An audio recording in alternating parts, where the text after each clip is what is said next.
In order to be able to draw a realistic face without references, you need to know how to understand faces. So we'll explain a way of observing your surroundings and then show you how to make notes for yourself visually. You can use whatever drawing technique you're most comfortable with, but don't use erasers while studying. The common problem with depicting faces and their volumes is that most people have no knowledge about the empty spaces between eyes, nose and mouth and all around them.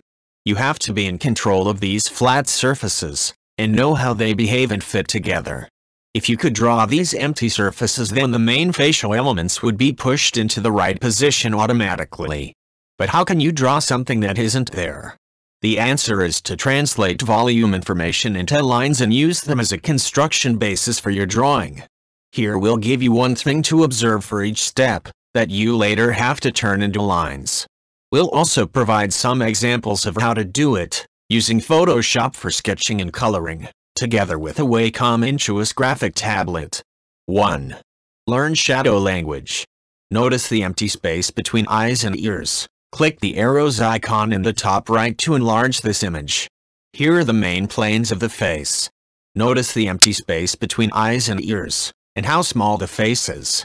For the surrounding planes, use shadow lines, the area where light turns into shadow.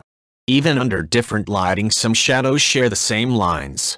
Some ethnicities have their own shadow language. Collect and use them. 2. Keep faces in proportion.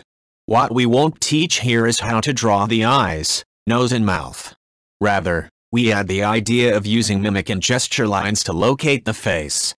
The base for the lines here are wrinkles, folds, mimic folds and highlights.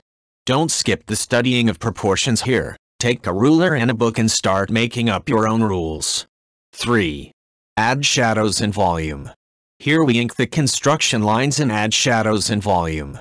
Since we employed shadows and mimic lines as construction for the face, we can now use them to find a fitting rendering for the face.